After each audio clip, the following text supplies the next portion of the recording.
sisters, how are you? Almost lunch, so bear with me. And something I didn't tell Larry about in my bio was the fact that I used to live in New York about 40 years ago. Yankee fan. Yeah.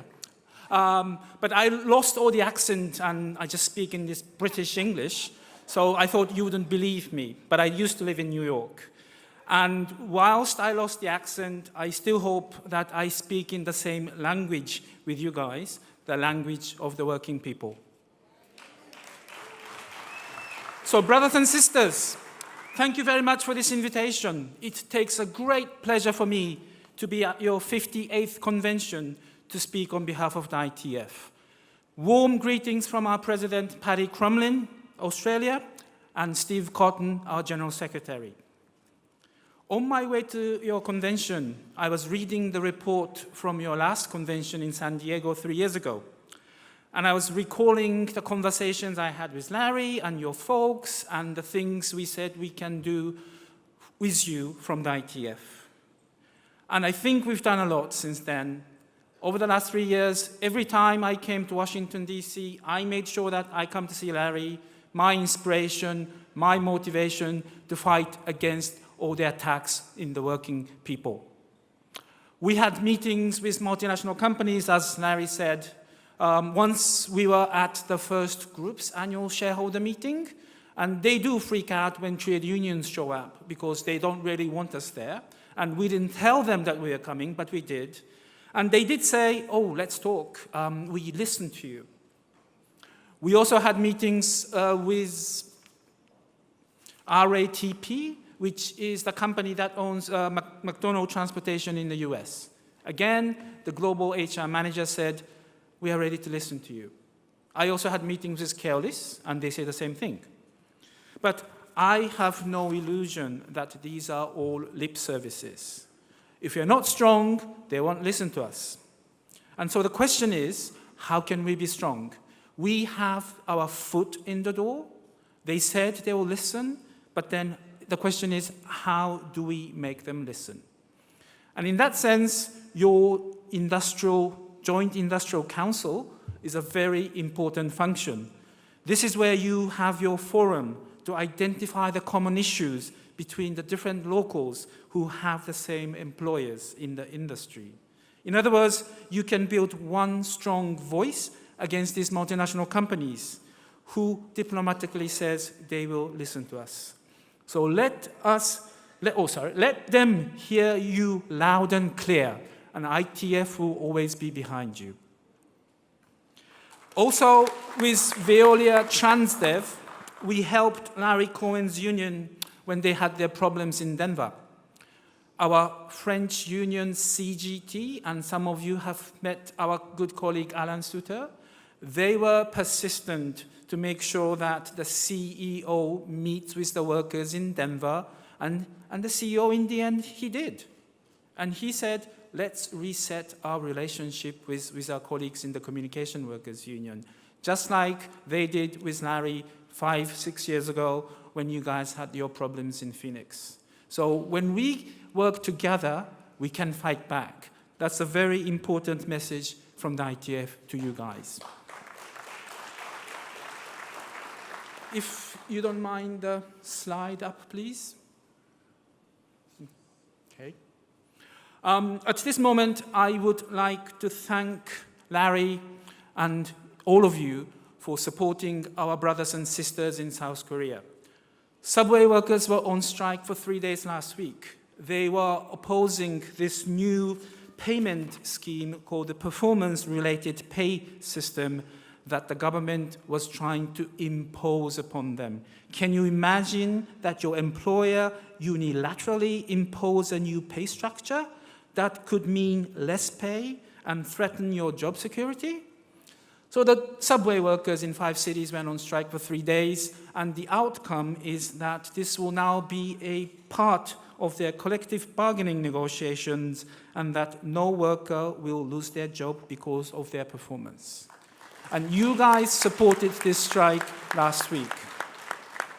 And the strike action was well supported by the citizens, although the government tried to demonize this strike action. The Korean railroad workers are still on strike, and the truck drivers will join the railroad workers in their strike in a few days' time. The truck drivers are fighting against deregulation. And we really like to see you support our brothers and sisters and brothers in South Korea as much as you have done last week in the weeks and the months to come. And this is what we do in the ITF, organizing global solidarity actions. So when a bus workers leader in Iran is thrown into jail for creating an independent union against the government, we campaign. And after 4 years, we got him out of jail.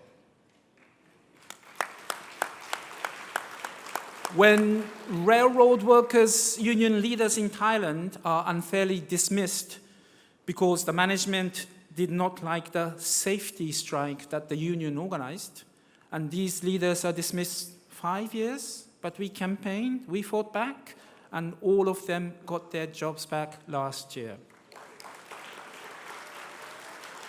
But sometimes our solidarity actions take different shapes and forms. 80 years ago, this year, a civil war started in Spain after General Franco rebelled against the Spanish Republic. In those days, the Spanish Republic was introducing social reforms, rights for women to vote, expand education, and so on, and the fascists didn't like it. Those of you who read the book by George Orwell, Homage to Catalonia, will recall the International Brigade from 50 different countries, 35,000 volunteers, taking up the arms to fight against the Franco fascists. In those days, ITF instructed our members, especially those in maritime, to make sure that they inspect the shipment to Spain, so that armaments do not reach the Franco's camp. And in some instances, we sent armaments to the Spanish Republic and the brigade. So solidarity takes forms in different shapes, but we are very proud of our history. Not just to be nostalgic and proud, but because fascism remains alive in the 21st century.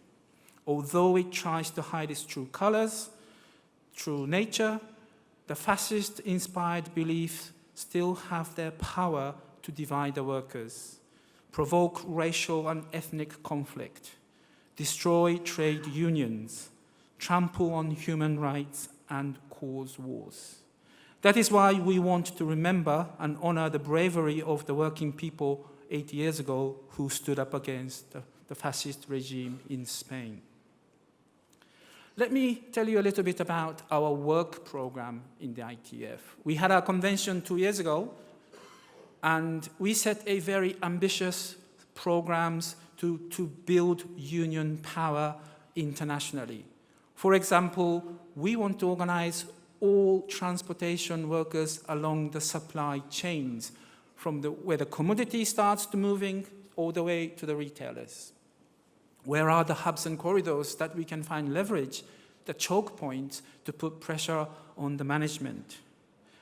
Who are the most influential players in the industry globally? And I have one good news for you on that point, that DHL, the giant courier service company, has recently agreed to meet with the ITF to discuss labor issues. One step forward, but that's a very important progress. In public transport, we have an ambitious program called the Our Public Transport campaign.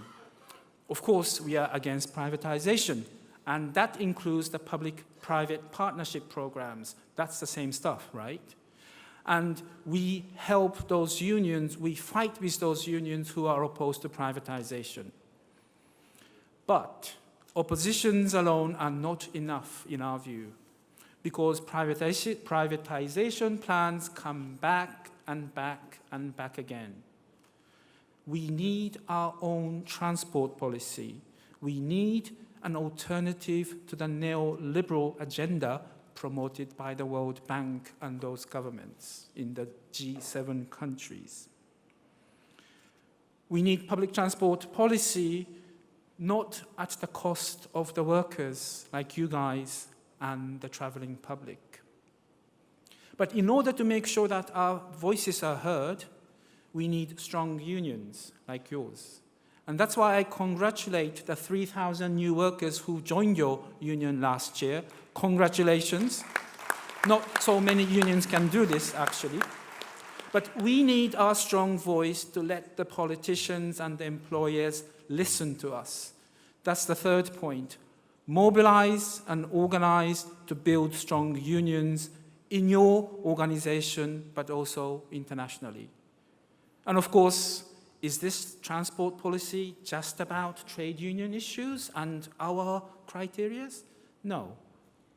Transport policies need to be in the widest possible denominator, working together with our allies. The alliance is very important.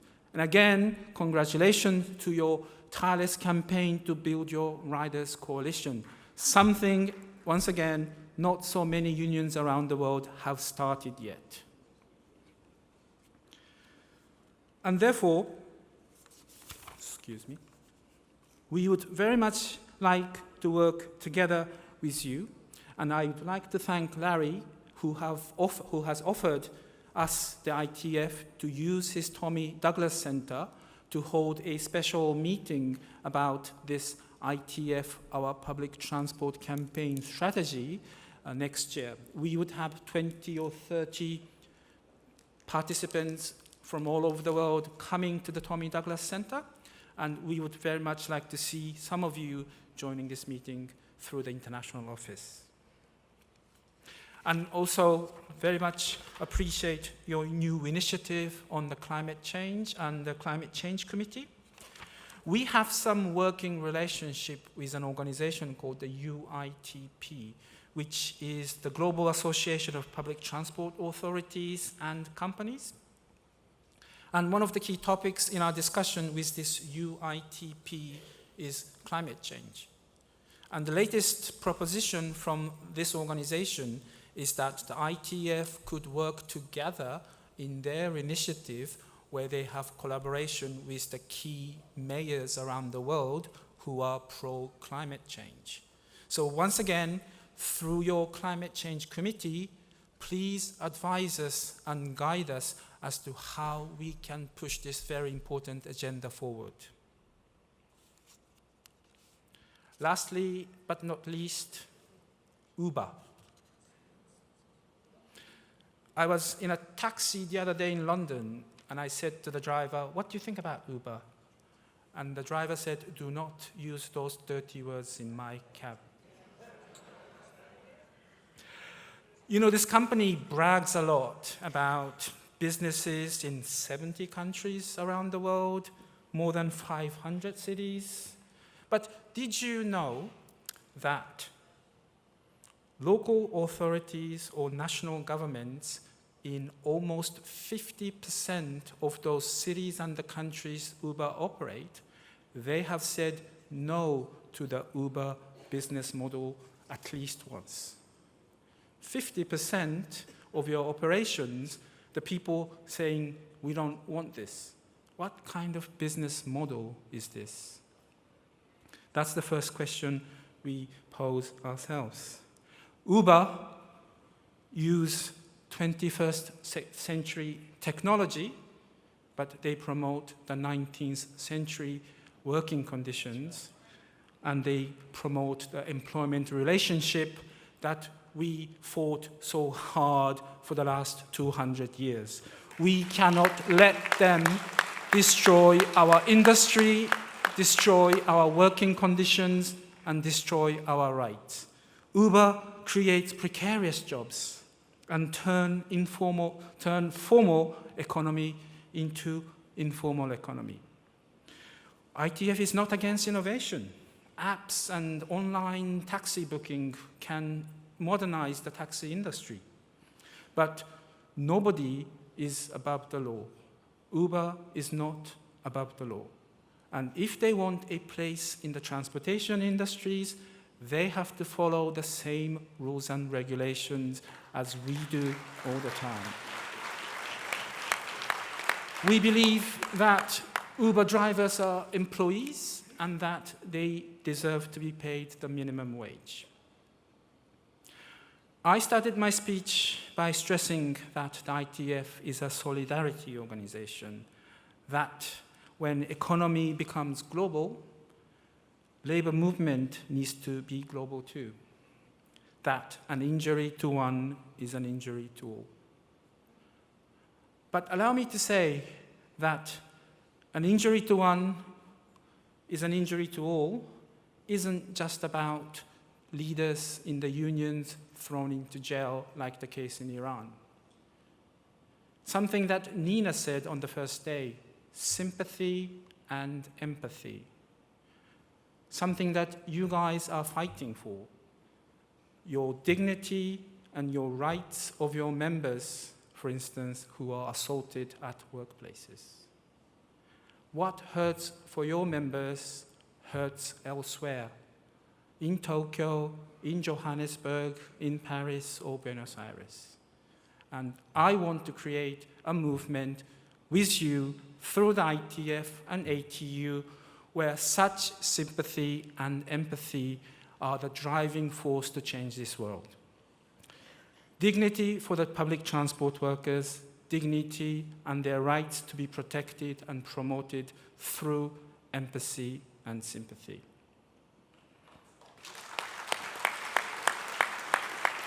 Sisters and brothers, the fundamentals are the same from country to a country, sector to sector, workplace to workplace. And with you on our side, I know we're going to win. Thank you very much, Larry. Thank you very much, everyone. Long live the ATU, long live international solidarity. Thank you.